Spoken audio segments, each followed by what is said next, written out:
30 अक्टूबर 2020 तर्जुमान काबिर लिसान अख्तर अख्तर सानी आरिफ बिल्ला शेखुल हदीस शेखुल उलमा हज़रत मौलाना शाह আব্দুল মতিন বিন হুসাইন সাহেব দামাত বারাকাতুহুমের জিয়ারত এবং দোয়ার জন্য সুভাড্ডা ওয়াহাবুল উলুম এর ওলামায়ে কেরাম হাজির হন।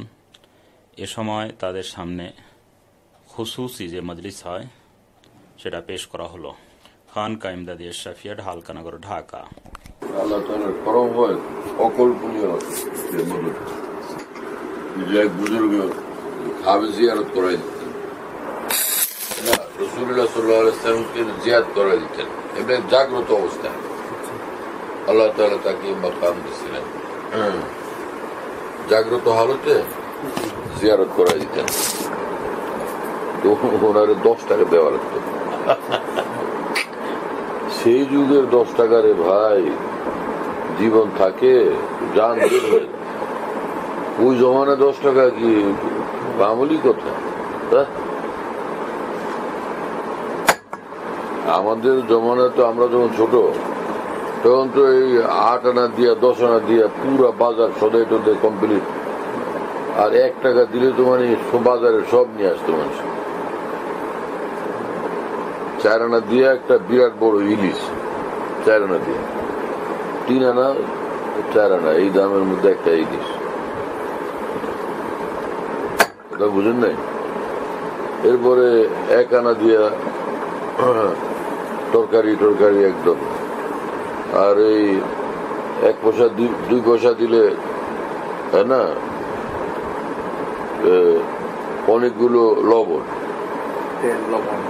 হ্যাঁ, এরপরে 1 আনা 2 আনা দিয়া 1 আনা দিয়া কিনলাম কতগুলি তেল। মানে 1 টাকা তো বিশাল ব্যাপার। তামাম সব সেই 10 টাকা সেই ব্রিটিশ আমলে তো কত ছিল। ওই সময় তো 5 টাকা দিয়া মানে 1 টাকা 4 আনা দিয়া বিয়ের সমগ্র সদাই কমপ্লিট। 10 টাকা অনেক কঠিন ব্যাপার না? যে সবারে উনি 10 টাকা দিলে তো উনি জিয়ারত করায় দেন। আল্লাহ ওনার এই কারামত দান করছেন। তো ওনার স্ত্রী একদিন বললেন যে সবারে জিয়ারত করান, তো আমি কি দোষ করছি, আমারও একদিন জিয়ারত করাই দিলাম দেন। তো উনি বললেন যে তোমারও জিয়ারত করাইতে পারি এক শর্তে। কি? দুজন বুড়া বুড়ি, তোমারও জিয়ারত করাইতে পারি এক শর্তে। সেটা কি? যে বিয়ের দিন বিয়ের রাতে বাসর ঘরে যেরকম সাইজে তুমি আমার কাছে আসছিলা, এইরকম সাইজে যদি আমার কাছে আসতে পারো তাহলে তোমার আমি জিয়ারত করাই দিব।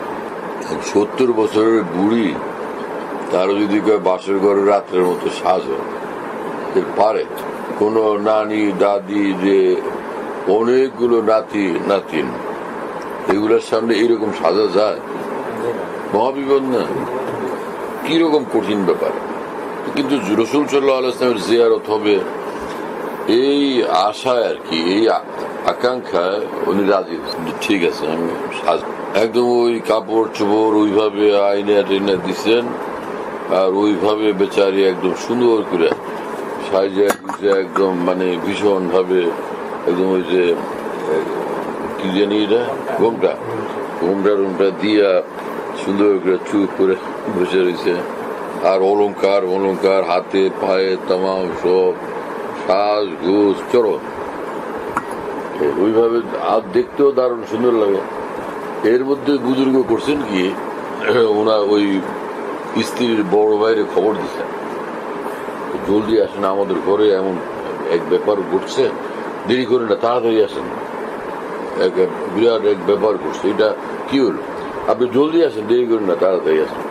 ওর মেয়ে মনে করছে কোন বিপদ কোন ঘটনা যে এরকম পেরেশানি করতেছে উনি। হ্যাঁ, জলদি বড় ভাই এসে গেছে। আসছে পরেই ওরা ভাই কি হয়েছে, ওরা আসেন। তো ওই তো বেচারি সাজবে ঘুষবে, তো ওইটা ফিল্ডে তো আর পারা যায় না, ভিতরে এক গোপন কামরায় অন্দর মহলে এক কামরার মধ্যে সাইজা গুজা বসে রয়েছে। তার তো অপেক্ষা যে আমারে বলছে শাস্তি তো আমার জিয়ারত করাবে, তো এখন সে অপেক্ষায় বসে রয়েছে।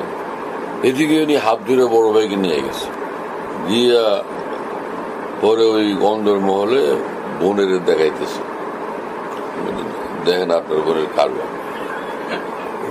এই বুড়া বয়সে এটা একটা কাম করছে।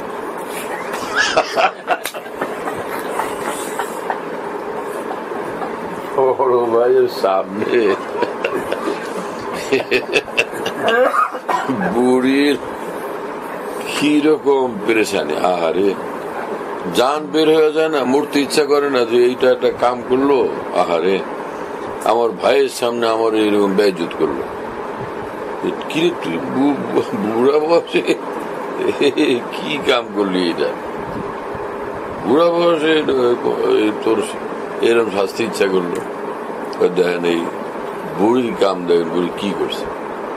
বড় ভাই তো দেখে একদম হাম্মুক যে এইটা কি, এই বয়সে এরকম সাইজা গুজা ঘুমটা দেওয়ার, তো একলা ঘরের মধ্যে অন্য কোনো লোকও নাই, কারে দেখাবি কি এটা, তার যারে দেখাবি সেই তো আমার ধরে রয়েছে, তাই না? খুব বেচারি এমন কষ্ট পাইছে, এমন ব্যথা পাইছে, হাউ মাউ চিৎকার আর কান্না, যে আমার ভাই আমার জিয়ারত করাবি কি, উল্টা আমার ভাইয়ের সামনে এইভাবে এই বুড়া বয়সে আমাকে এইভাবে অপমান করলো, বুড়িয়া কাম করলো, কি বুঝলা কি কামটা করলো, জিয়ারত করাবে আল্লাহ রসুলের, আর সেই জায়গায় আমাকে এরকম বেইজ্জত করলো, এরকম বুড়া বয়সে আমার অপমান করলো। হ্যাঁ, অথচ জানে যে স্বামী বুজুর্গ, কোন ধরনের বুজুর্গ আমারও অপমান করে, হ্যাঁ বাসর ঘরের মতো সাজো নাম দিয়া আমাকে বেইজ্জত করে, তার আর আমার ভাইরে এইভাবে জিয়ারত তো কোন জায়গায়, উল্টা আরো আমার এই জিল্লতি। এই ঠিক ওই মুহূর্তে এই জাগ্রত অবস্থায় রসুল পাক সাল্লাল্লাহু আলাইহি ওয়াসাল্লামের জিয়ারত নসিব হয়ে গেছে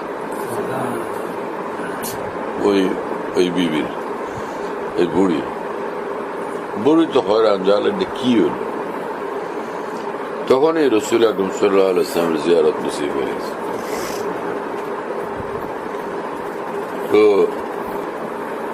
পরে বুড়ি জিজ্ঞেস করছে যে স্বামীকে যে এটা কি করলেন আপনি, আমি তো বুঝলাম না কিছু, যখন জিয়ারত নসিব হয়ে গেছে তো ভাই এত বড় সৌভাগ্য, এখন তো সব শান্ত ঠান্ডা দিল, যে এটা আপনি করলেন কি, ভাইয়ের সামনে বেইজ্জত করলেন, বাসর ঘরের নাম দিয়ে সাজাইলেন, আর এইভাবে আমাকে বেইজ্জত করলেন, আর ওদিকে আল্লাহর শুকর আলহামদুলিল্লাহ জিয়ারত নসিব হয়েছে, করলেন নাকি, তো আমি বুঝলাম না কিছু। বলো দেখো, এই যে মানুষের থেকে আমি 10 টাকা নিই, এই 10 টাকা দিবা, 10 টাকা নেওয়া তো উদ্দেশ্য না, আল্লাহ রসুল সাল্লাল্লাহু আলাইহি ওয়াসাল্লামের জিয়ারত করবা, এমনি কষ্ট করো। 10 টাকা যারা দিতে চায়, কত যে তাদের জান যায়, কি পরিমাণ কষ্ট তাদের হয় 10 টাকা বের করে দিতে। আমি কি দুনিয়াদার যে 10 টাকার পাগল হয়েছি?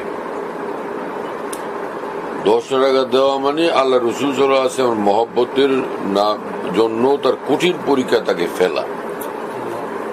এই যে তার এই কষ্ট দেখে রব্বুল আলামিনের দয়া লাগে, মায়া লাগে, আমার রসুলকে দেখার জন্য আহা এমন কষ্ট, এত কষ্ট করতেছে, তো আল্লাহ তাআলার মেহেরবানি হয়, আল্লাহ পাক জিয়ারত করায় দেন।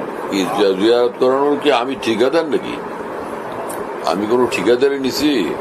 হ্যাঁ, ওর কষ্ট দিকে আল্লাহ পাকের দয়া লাগে, মায়া লাগে, আল্লাহ তাআলা ফের জিয়ারত করায় দেন। আমাকে আল্লাহ পাক এই মেহরবানি করছেন যে আমি এইভাবে করলে রব্বুল আলামিন দয়া করেন। আর আমি চিন্তা করলাম তুমি করবা কি, তোমার তো আর 10 টাকা নাই, এই পরিমাণ টাকা পয়সা তোমার হাতে তো নাই, তুমি তো এত সম্পদের মালিক না। সেই যুগে বিশাল বড় জমি কিনে, মূল্য 2 টাকা। আমাদের যে পুরানা জমির দলিল আছে না, সেই দলিলের মধ্যে লেখা আছে অনেক বড় জমি, যে মূল্য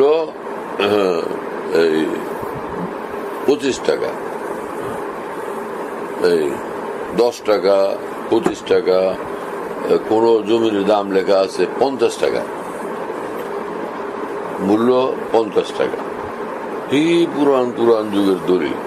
আচ্ছা, 100 টাকা, বিশাল বড় জমি, ওটার দাম 100 টাকা লেখা। এখন কি সেটা? এই যুগে কি সে টাকা? তুমি কোত্থেকে টাকা দিবা? তো আমার দিলের মধ্যে আসছে এই কথা যে তুমি আরেক তরিকায় কষ্ট করো। এই যেটা আমার জেনে আসছে সেটা তোমারে বলছি।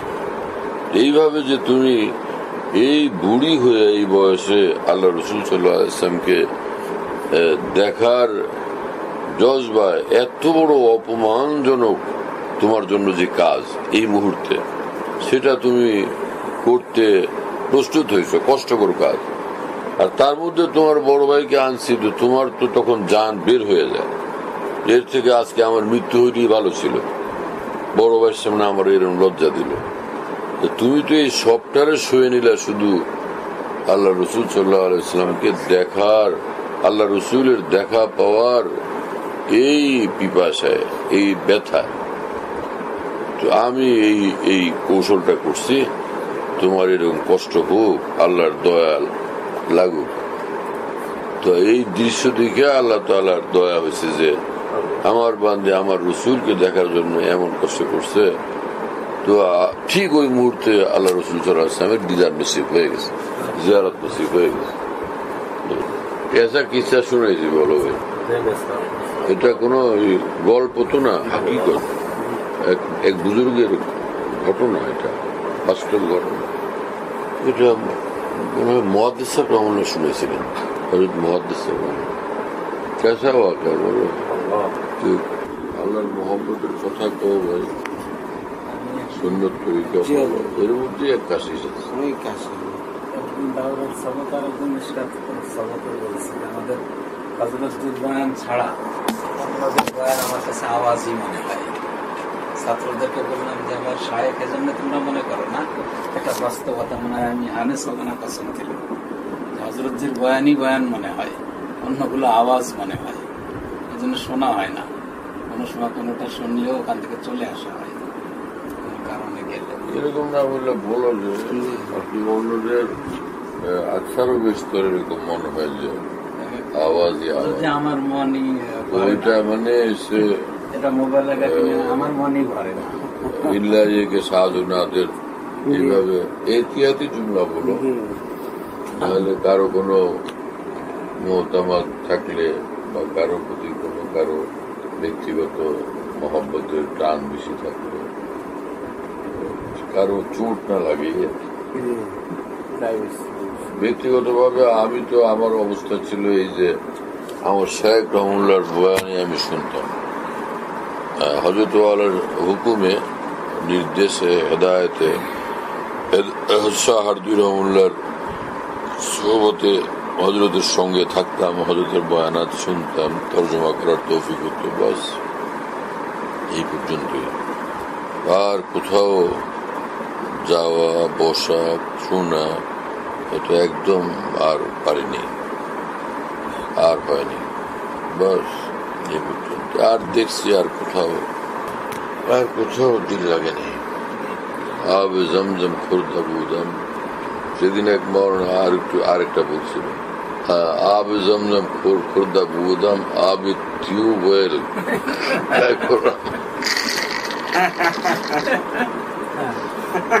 আগে তো ওইটাই কইতাম যে আবে সুরা কায় কোরআন, তাই না?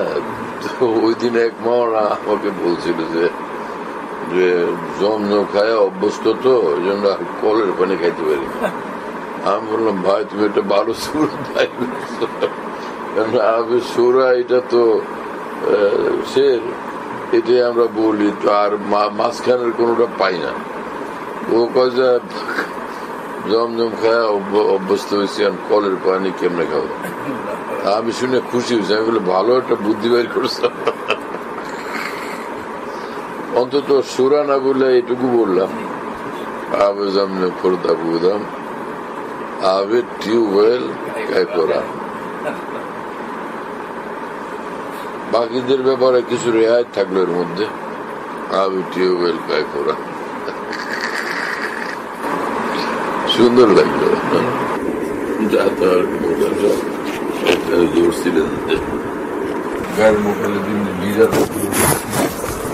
তারা এসে বলছিল যে আমাদের এলাকায় হুজুর আসছে, হুজুরে সব বুখারী শরীফ থেকে বলে, হুজুরে আমরা হুজুরের অনুসরণ করি, উনি আপনার বস করতে চান। আচ্ছা, তো ঠিক আছে, একদিন নিয়ে আসো এখানে হুজুরের, যদি আমার লোকে বস করে। করলাম, নিয়ে আসো, তো তারিখ দেন, তো তারিখ দিয়েছে, বা ওই লোকেরা তো খুশি। হুজুর তো খুব চোটপাটে বলে, বুখারী শরীফ থেকে বলে, চোটে পাটে বলে, পাবলিক ইংরেজি শিক্ষকরা খুশি হয়ে গেছে, এবং তারা সব ওনার একদম মানে খুবই বেশি বড় মাপের ভক্ত আর কি। আমাদের হুজুর আজকে যাত্রাবাড়ি মোদান শহর লোকের বহস করবে, অর্থাৎ মোদান সাহেব শুনেছেন আমার এই। তো আসছে ওরা দপ্তরে, মোদান সাহেব জিজ্ঞেস করছে আর কি বলে উনি, কি বিষয় বলছে, যে এই ব্যাপার আমি সব বলি, খুব খুশি, ভালো কথা। আপনি এগুলো ওনাদেরকে সহকারকে এগুলো আপনি বলেন, কোন কিতাব থেকে বলেন? আমার তো, আমি তো সব বুখারী শরীফ থেকে বলি, সব বুখারী শরীফে আছে। মোহতারাম সাহেব বললেন যে বুখারী শরীফ এটা কোন কিতাব? আমি তো কোনো বুখারী শরীফ তো কোনো কিতাব আমি জানি না, বুখারী শরীফ কিসের ব্যাপার? আমি তো এরকম কোনো এই কিতাব, এরকম কোনো কিতাবের নাম জানি, আমরা তো পড়ি নি বুখারী শরীফ। ওই লোক তো পেরেছান, বুখারী শরীফ কি? ওরে উনি আপনি নিয়ে আসছেন বুখারী শরীফ সঙ্গে? বলে যে হ্যাঁ নিয়ে আসছি বুখারী শরীফ। আমি তো জীবনেও এরকম কোনো কিতাব পড়িনি, আপনি নিয়ে আসছেন, দেখান দেখি কই এটা। উনি বাইর করছে, বাইর করে সামনে দিচ্ছে, উল্টে মোদান সব দেখছেন, দেখেন যে এইটা দিয়ে সব বাংলায় লেখা।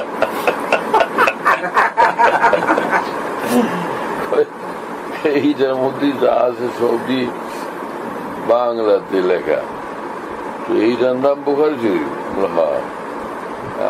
বলে যে উনি বললেন যে রাসূলুল্লাহ সাল্লাল্লাহু আলাইহি ওয়াসাল্লাম বাংলায় কথা বলতেন, হাদিস বলতেন কি বাংলায়? বলে না। উনি কোন কিসে বলতেন? আরবিতে বলতেন। আপনি রয়েছেন যে বাংলা, এটা আল্লাহ রসুল যে বলতেন আরবি, সেটা এটা তো আরবি না, সবটা বাংলা। তো আপনি বলেন বুখারী শরীফ আল্লাহ রসুল বলছেন, এটা বাংলা। রসুল্লাহ বাংলা বললেন কোন সময়? এটা তো আমি তো এটা কিছুই বুঝলাম না। এখন এই পাবলিক যারা সঙ্গে আসছে তারা তো তখন এখন ওদের মাথায় লাগছে, নবী তো বাংলা নবী না, নবী আরবি নবী। হুজুর বলছেন ওনাদের কি ভাই আমাদের নবী কি বাংলা নবী না আরবি নবী? নবী তো আরবি, উনি তো বাংলা লয়েছে, নবী আরব বাংলা বলছেন, এইটা তো বাংলা। এখন ওই পাবলিক সব ওনার ভক্ত যারা হুজুরের, তারা সব খেপছে যে আপনি আমাদের কথায় কথায় বলেন রসুল বলছেন, আল্লাহ রসুল বলছেন, বুখারী শরীফে আছে, আপনি কোন বুখারী বাইর করছেন? এটা তো বাংলা। আপনি এতদিন বলছেন আমরা মানছি, এখন তো এটা আপনি দেখাচ্ছেন বাংলা নবী তো বাংলা নবী না, নবী তো আরবি নবী। পরে উনি বলেন যে আমি বললাম যে আরবি বুখারী শরীফ আরবি যেটা সেটা আমরা একটা পড়ছি, ওটা তো বুখারী শরীফ না, ওইটা হলো ওই কিতাবের যে লেখক যে উনি ইমাম বুখারী, কিতাবের লেখক ইমাম মোহাম্মদ ইবনে ইসমাইল আল বুখারী, লেখক বুখারী। কিতাবের যে নাম সেটা তো বুখারী শরীফ না, ওটা আরেকটা নাম, এই as-sahihul musnad, হ্যাঁ, তারপর আল-জামিউ as-sahihul musnad মিন উমুরি রাসূলিল্লাহ সাল্লাল্লাহু আলাইহি ওয়াসাল্লাম ওয়া আইয়ামিহি, এই লম্বা যেটা। তো পরে উনি আরবি একটা আনাইছেন, আনাই বললেন যে দেখেন তো এটা নাকি এটা আপনি করেন। হ্যাঁ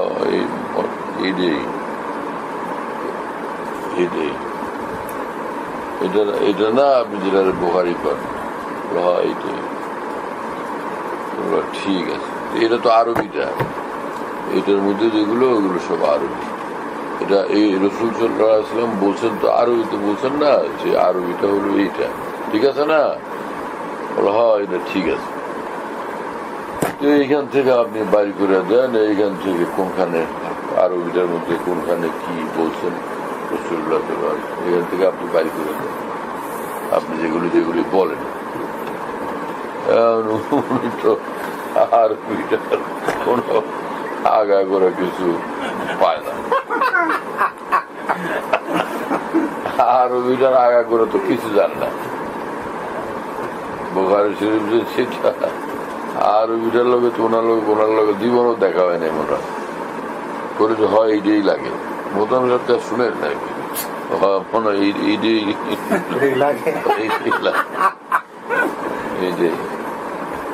আরবিটার থেকে বাইরে করে দেন, উনি পারে না।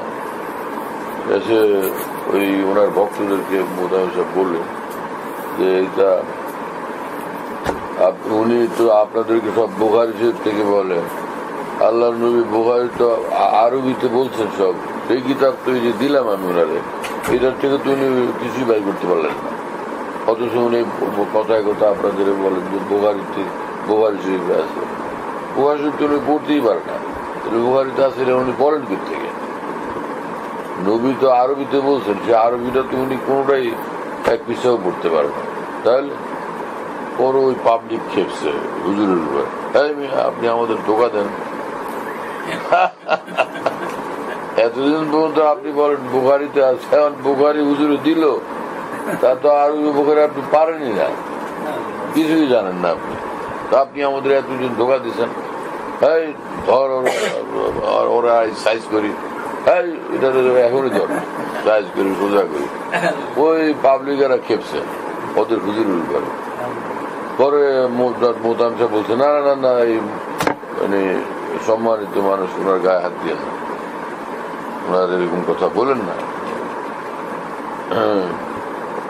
যাই হোক, উনি তো একজন সম্মানিত ব্যক্তি, শিক্ষিত মানুষ, ওনারা আপনারা সম্মানিত লোকের গায়ে হাত দিবেন তো ঠিক না।